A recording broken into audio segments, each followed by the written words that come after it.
औज़ुबिल्लाहि मिनश्शैतानिर्रजीम बिस्मिल्लाहिर्रहमानिर्रहीम। अल्लाह तत्गौ फिल मीज़ान, और तवाज़ुन और इंसाफ कायम रखो और हर चीज़ में बैलेंस रखो।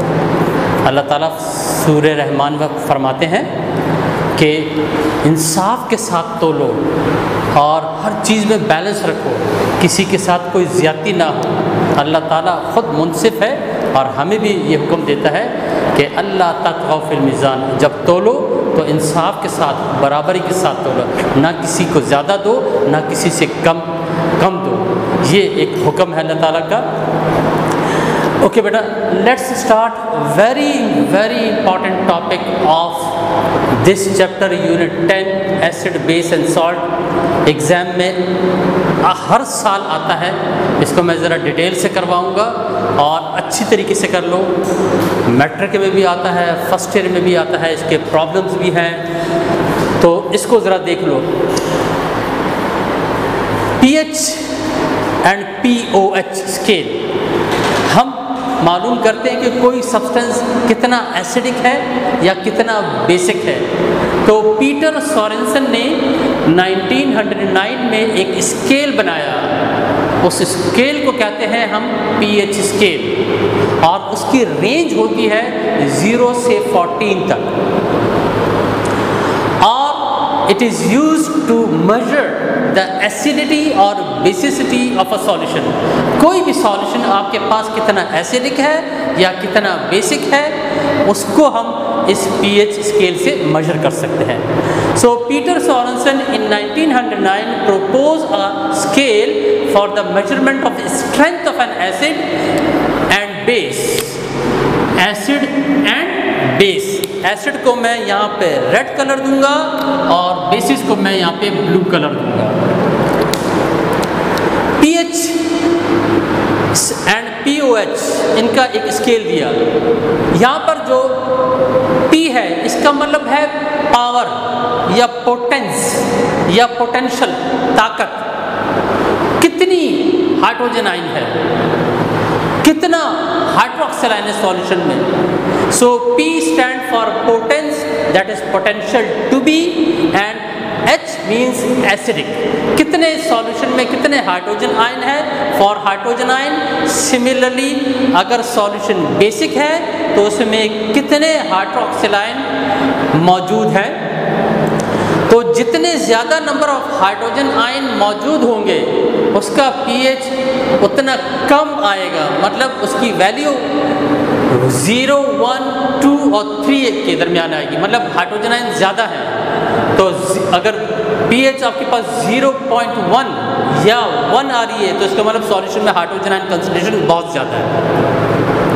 और अगर pH की वैल्यू 13 या 14 आ रही है, इसका मतलब हाइड्रोजन आयन उसमें बहुत ज़्यादा कम है और OH आयन ज़्यादा है। So the pH scale measure the acidic and basic nature of solution, acidic and basic nature of solution. pH scale से मुझे पता लग जाएगा कि ये सॉल्यूशन एसिडिक है या बेसिक है। So it ranges from 0 to 14। The acidity और basicity of an aqueous solution depends upon the relative number of hydrogen ion and हाइड्रोक्सिलाइन।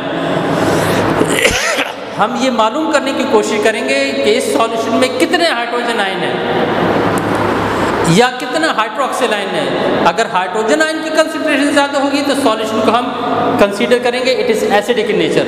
अगर हाइड्रोक्सिलाइन की कंसंट्रेशन ज़्यादा है तो वो सॉल्यूशन कहलाएगा बेसिक इन नेचर। ये एक स्केल है, यहाँ भी मैंने रेड एसिडिक हो गया और ब्लू बेसिक हो गया। तो pH हम मालूम करते हैं एक सॉल्यूशन का। अगर 0, 1, 2, 3 वैल्यू आ रही है, और ये कलर भी होते हैं बाकायदा, इसका आपको प्रैक्टिकल हम करवाएंगे। तो अगर pH पेपर हम डाल दें और वो बिल्कुल डार्क रेड हो जाए, इसका मतलब वो सॉल्यूशन एसिडिक है। फॉर एग्जाम्पल नाइट्रिक एसिड हो गया, सल्फ्यूरिक एसिड हो गया, HCl हो गया, इनमें जब इनके सॉल्यूशन में जब मैं pH पेपर डिप करूँगा तो उसका कलर डार्क हो जाएगा, मतलब इसकी वैल्यू 0 है। और आहिस्ता आहिस्ता वो थोड़ा सा पिंक होना शुरू हो जाएगा। तो 0, 1, 2, 3 के दरमियान, तो इसका मतलब ये सॉल्यूशन एसिडिक है और इसमें हाइड्रोजन आयन की मिकदार बहुत ज़्यादा है। और ये स्ट्रॉन्ग एसिड कहलाएगा। HCl, nitric acid and sulphuric acid इसमें आ जाएंगे। अब हम देखते हैं कि वैल्यू 4, 5 और 6 आ जाती है, 6.9 तक आ जाती है। तो ऐसा एसिड इसमें बतदरीज स्टेप वाइज हाइड्रोजन आयन की कंसंट्रेशन कम होती चली जा रही है और पीएच की वैल्यू बढ़ती चली जा रही है। पता लग गया अगर पीएच की वैल्यू ज़्यादा आ रही है तो वो लेस एसिडिक होगा। हमने देखा ये स्ट्रॉन्ग एसिड है, फिर 4, 5, 6 पीएच की वैल्यू बढ़ती चली जा रही है, हाइड्रोजन की कंसंट्रेशन कम होती चली जा रही है और ये वीक एसिड आ गया। एक वक्त ऐसा आ जाएगा कि उसमें या तो हाइड्रोजन और हाइड्रोक्सिल आयन होगा ही नहीं। फॉर एग्जाम्पल सोडियम क्लोराइड का मैं सॉल्यूशन बनाता हूँ तो उसमें सोडियम क्लोराइड में सोडियम आयन है और क्लोराइड आयन है, उसमें हाइड्रोजन और हाइड्रोक्सिल आयन तो नहीं है, तो इसका pH 7 आ जाएगा। तो वो तमाम सॉल्यूशन जिसमें हाइड्रोजन आयन हाइड्रोक्सिल आयन ना हो या वो सॉल्यूशन जिसमें हाइड्रोजन आयन और हाइड्रोक्सिल आयन की कंसंट्रेशन इक्वल हो। वाटर को जब हम देखते हैं तो वाटर हमेशा जब आयोनाइज होता है it will give equal number of, हमने पहले करवाया था आपको कि हाइड्रोजन और हाइड्रोक्सिल आयन प्रोड्यूस होता है एक वाटर मॉलिक्यूल, तो 1 molecule of water will produce 1 mole of hydrogen ion and 1 mole of hydroxyl ion। तो इनकी चूंकि वैल्यू बराबर है तो इसकी pH जो आएगी वो 7 होगी। तो all those solution which do not contain hydrogen and hydroxyl ion or which contain equal number of hydrogen and hydroxyl ion will be considered as neutral solution। all salt are neutral solution। आगे चलते हैं, अगर pH की मिकदार और बढ़ गई तो अब एसिडिटी आहिस्ता आहिस्ता और कम होती चली रही, तो अब बेसिक आ जाएगा। यहाँ पर ये बेसिसिटी यहाँ पे स्टार्ट होगी 7.1 के बाद से और इसी तरह बढ़ते रहे यहाँ पर 11 तक जब आ गए तो मेरे पास वीक बेस हो गया। मतलब इसमें ऐसा सॉल्यूशन जिसकी वैल्यू pH 10 आ रही है तो उसमें हाइड्रोजन आयन कम है और हाइड्रोक्सिल आयन ज़्यादा है। और हमने देखा सोडियम हाइड्रोक्साइड ले लिया, KOH ले लिया पोटेशियम हाइड्रोक्साइड, उसमें जब देखा तो हाइड्रोक्सिल आयन कंसंट्रेशन यानी 11 से नीचे pH की वैल्यू आ रही है, pH की वैल्यू 13 आ रही है या 14 आ रही है। तो ऐसा सॉल्यूशन जिसकी pH वैल्यू 13 या 14 आए उसमें हाइड्रोक्सिल आयन कंसंट्रेशन ज़्यादा है और हाइड्रोजन आयन कंसंट्रेशन तकरीबन ना होने के बराबर है। तो ऐसा सॉल्यूशन कहलाएगा स्ट्रॉन्ग बेस। तो आपको पता लग गया सिर्फ pH स्केल के मुताबिक अगर मैं करूं तो स्टार्ट में एसिडिटी मैक्सिमम होगी और एंड में एसिडिटी मिनिमम होगी। और इसको अगर हम रिवर्स कर लें, pOH ले लें तो याद रखें अगर किसी भी सब्सटेंस का pH 1 आ रहा है तो इसका pOH 14 आएगा, रिवर्स हो जाएगा। ये एक स्केल को आपने याद रखना है। अब यहाँ पे हम जरा ओके नाउ pH की ज़रा डेफिनेशन देख लें। It is defined as the negative log of molar concentration of hydrogen ion concentration. It is defined as the negative logarithm of molar concentration of hydrogen ion. Formula इसका याद रखना है pH is equal to negative log of hydrogen ion. P हमेशा small रखना है, H capital रखना है। Definition के बाद negative log of hydrogen ion, ये ब्रैकेट जाहिर करता है कंसंट्रेशन को।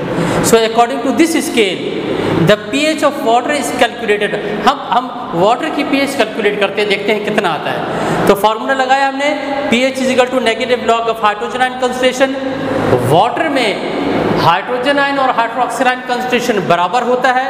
इसका मतलब अगर ये 1 मोल है तो ये भी 1 मोल, अगर ये 10 मोल है तो ये 10 मोल होगा, क्योंकि 1 mole water equal number of hydrogen ion and hydroxyl ion produce करता है। So we can say the negative log of pH is equal to negative log of hydrogen ion concentration putting the value of hydrogen ion.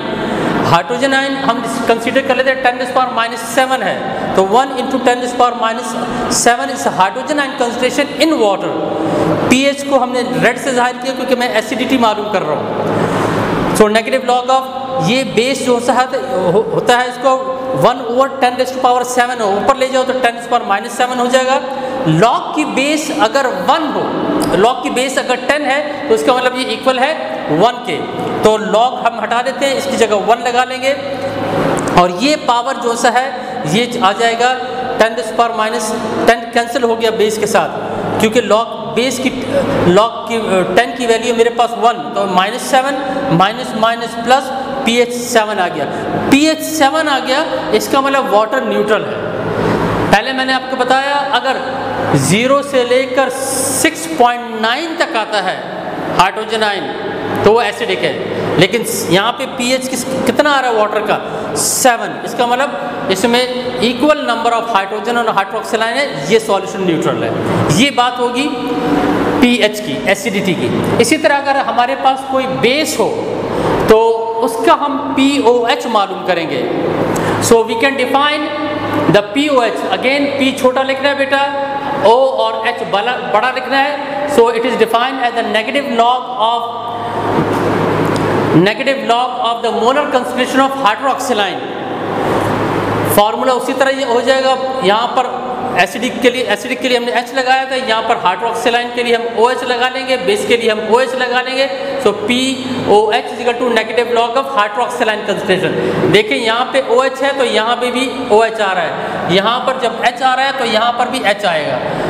So POH is equal to negative log of water का लेते हैं तो water में तो equal number of hydroxyl ion है तो वही आ जाएगा माइनस लॉग 1 × 10⁻⁷ लॉग 10 बराबर होता है 1 के, तो ये log 10 हो गया 1, माइनस पावर जो सा है इधर रह गया तो -7। सो POH भी वाटर का 7 आएगा, क्यों कि equal number of hydrogen and hydroxyl ion. So a neutral solution at 25 degree centigrade has equal number of hydrogen and hydroxyl ion, that is 1.0 × 10⁻⁷ mole. So therefore the pH is 7. तो ऐसा substance जिसकी pH 7 आ गया neutral हो गया। Remember that the value of hydrogen and hydroxyl ion are related to the KW। इससे पहले हमने एक फार्मूला बताया था, KW is equal to dissociation constant of water is equal to hydrogen ion concentration और हाइड्रोक्सिल आयन कंसंट्रेशन। अगर ये आ रहा है 10⁻⁷ तो ये भी 10⁻⁷, तो दोनों को कर लोगे तो 10⁻14। सो we can say the negative log of KW at 25 degree centigrade is 1 × 10⁻⁴, and it is equal to 14. So you may have noticed that the sum of pH and pOH of a neutral solution is also 14. एक और formula, 3 फार्मूले अब तक हमने बात की है। एक था pH is equal to negative log of hydrogen ion concentration, दूसरा था POH is equal to negative log of hydroxyl ion concentration. और अगर हम इन दोनों को सम कर दे तो वैल्यू मेरे पास 14 आनी चाहिए। pH की वैल्यू हमने कैलकुलेट कर ली 7, इसी तरह POH की वैल्यू वाटर की हमने कैलकुलेट की 7, तो 7 + 7 और एक नया फार्मूला आपके पास आ रहा है pH + POH is equal to 14। ये आपके पास हो गया सारा pH, POH और एसिडिटी और बेसिटी। इसको अच्छी तरीके से बेटा कर ले, कल इंशाल्लाह हम इस पे कुछ प्रॉब्लम्स करेंगे। ये बहुत ज़्यादा इंपॉर्टेंट है, इसके प्रॉब्लम्स बहुत ज़्यादा आते हैं, हर साल आते हैं, इसको आपने बहुत अच्छी तरीके से करना है। थैंक यू वेरी मच बेटा।